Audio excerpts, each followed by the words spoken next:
Once upon a time there was an old lady and an old man. Each of them had a daughter. The woman's daughter was ugly, lazy, grumpy, and she had an unkind heart.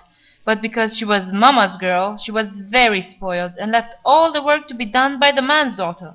The latter, on the other hand, was beautiful, hard-working, and she listened to her father. She had such a kind heart. But this girl was insulted and exploited by the bad girl and her mother.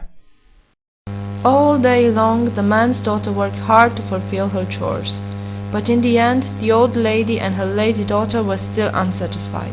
In the evening, when they gathered in the village to meet with other villagers, the man's daughter spun a full basket of wool, while the bad daughter hardly spun one. Later in the night, when they came home, the old lady's daughter used to trick the old man by telling him she had done all the work. It was useless for the good girl to try to convince the parents that her half-sister was lying. On Sundays and other celebrations, the woman's daughter was always dressed up and had her hair done.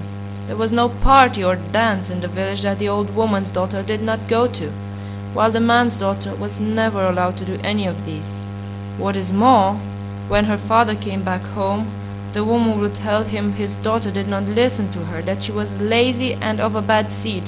She used to ask him to chase her away from home. With a heavy heart, the old man used to listen to these things and was forced to do as she asked, as the old lady was clearly the boss in the house.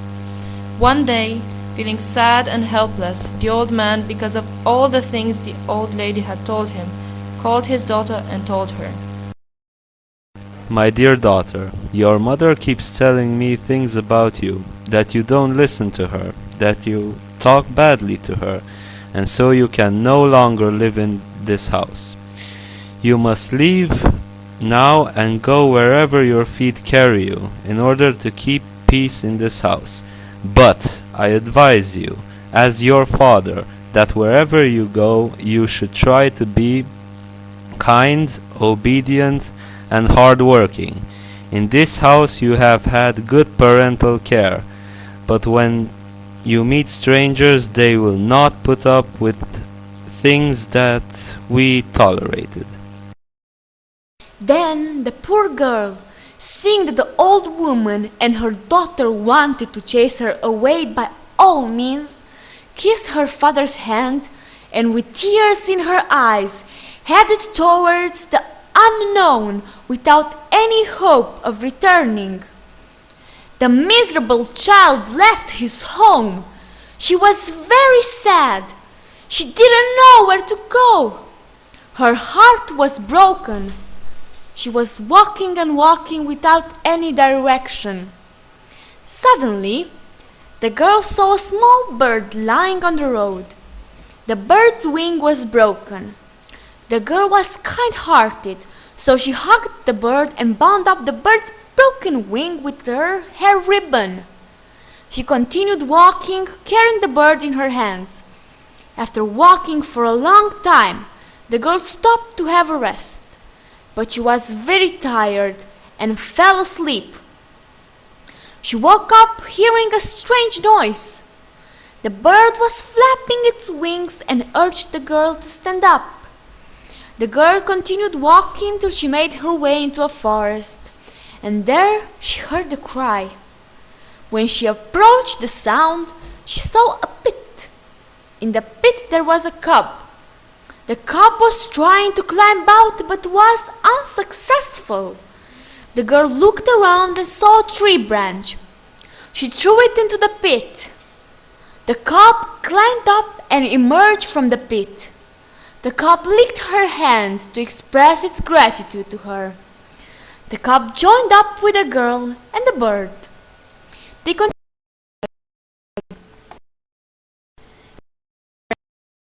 animals again.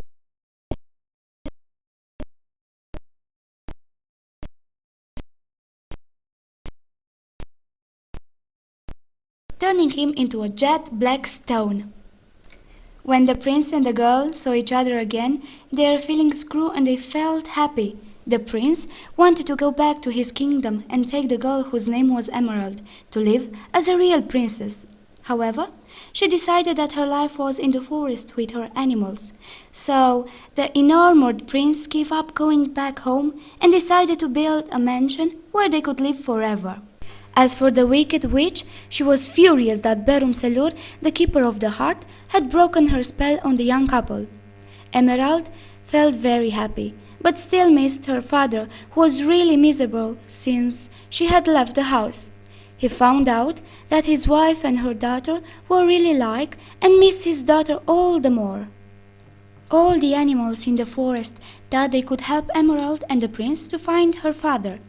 As there was a river running outside of the forest, the animals made a boat so Emerald and the prince could sail quickly to her father's house. Meanwhile, the witch was doing some spells to prevent Emerald and her prince getting to the father's house. As the prince and Emerald sailed up the river on the boat the animals had made, Emerald talked excitedly about seeing her father again. The little bird flew ahead of them, guiding them up the river. They had sailed halfway up the river when suddenly there was a tremendous noise from the water, and the giant piranha fish leaped at them with its jaws wide open. Quick as a flash, the prince grabbed his sword. It was glowing. He touched the creature, and it changed into a small frog that landed with a plop in the river. Emerald was stunned, as she knew there were no piranha fish in the river. She and the prince realized it must have been the witch casting a spell to kill them. For the rest of the journey they held each other tight, and the prince kept hold of his sword. They got out of the boat and started to walk on the path that would lead to her father's house. As they walked, the sword began to glow again. Just then an enormous crocodile stood up on its back legs in front of them.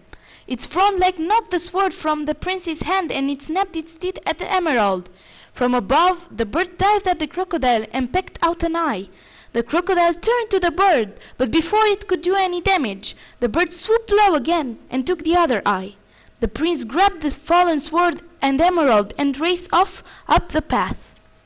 When they reached the safety of the house, Emerald's father was pleased to see her, but Emerald was shocked to see he looked very old and sick. Only Emerald went into the house. When the old woman and her daughter saw her, they were surprised and angry, but they tried to hide this by offering her a poison drink. Meanwhile, the old man showed the prince an open window at the back of the cottage, and the prince climbed in through it. He saw a book of spells. When he read the page it was opened at, he realized that a spell had been put on Emerald's father to slowly kill him. The stone in the prince's sword glowed.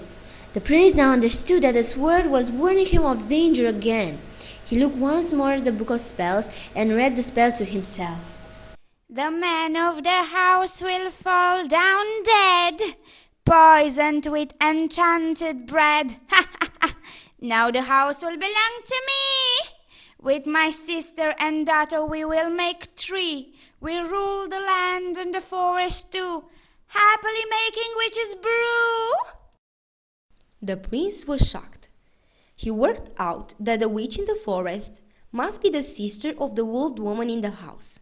He needed Berumselur's help. Going to the window, he told the bird what he had discovered and sent the bird back to the forest to tell Berumselur. Just then, there was a scream from another room. Grabbing his sword, the prince raced in to see Emerald collapsed on the floor and the old woman and her daughter standing laughing. The influence of this magic was increasing gradually. Moreover, this poisonous magic started to spread by touching. Emerald was still lying on the ground without moving. Even though the poisonous magic was running to her cells, her unique smile was still seen in her face. Death was coming close for her, and something had to be done. Stone-hearted mother and her daughter were looking to Emerald as if they were the victorious commanders of a battle. They didn't feel pity for Emerald. Just a few minutes later, mother and her daughter were sure that Emerald and her father were dead, so they decided to inform the witch and went out. Prince Charming had been watching them secretly. As soon as the mother and her daughter left, Prince Charming appeared. He knew that if he had touched his beloved, the poison could have run his cells too. He called out his beloved, but she didn't even move. He found a broken piece of mirror on the ground and took it. He held this mirror closer to Emerald's mouth in order to understand if she was still breathing or not. The breath of Emerald misted over the mirror, so Prince Charming was sure that his beloved was still alive. He started to think how he could overcome to this situation. Suddenly, he remembered the word of Velum Selur. The sword is magical, but its scabbard was magical too. He quickly took his sword out of the scabbard. He realized that there was a cell in the scabbard. He opened the cell and found bright dust in there. This dust was magical. While he was putting dust in his hand, some particles of dust fell down on a broken branch, and suddenly the branch became green. Prince Charming understood that dust gives a magical revival. Seeing this, our Prince Charming quickly spread some dust over Emerald. In a split of a second, the girl regained consciousness, and the two lovers embraced each other, promising that they will never be taken apart. But they had one more problem they had to solve before they could enjoy their happily ever after. It was in the shape of an evil witch with great powers. Emerald and the prince realized they couldn't defeat their enemy by themselves. The prince remembered about his promise made to Belum Selur that he would return to find out how to get rid of the witch. Said and done. Half an hour later, the two arrived at Belum Selur's cave. As they approached the crystal in the middle of the cave, they could both feel energy and magic pumping from their bodies. I see your love has also got a part of the crystal's magic. Belum said with a smile on his face. I was counting on that. He continued. What do you mean? The prince asked. This is the only way you could defeat that creepy witch. Belum responded. And now, the final pieces of the puzzle. The two lovers listened attentively to the wizard's word and found out that their enemy was sensitive to the magical dust the prince carried in his scabbard. But this was a minor advantage, as the witch's sisters were not. However, they would lose their powers once the witch is killed or weakened.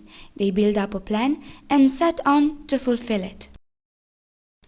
Therefore they went in the forest and called all the animals so that they gathered for the final fight. Hundreds of animals had appeared in order to help them defeat the witch. Whispering a magical chant by all the living creatures in the forest, they eventually succeeded to make the evil witch make its entrance in front of them. The prince had quickly taken out his magical dust and threw it in her face. In no more than a glimpse, the witch was turned into a bunch of ashes. Once the witch was defeated, both the crystal and the prince's power were gone. It was time for them to finally lead their peaceful and happily human lives, but also take care of the wild animals. They built a house in the woods, and the two lovers lived happily ever after.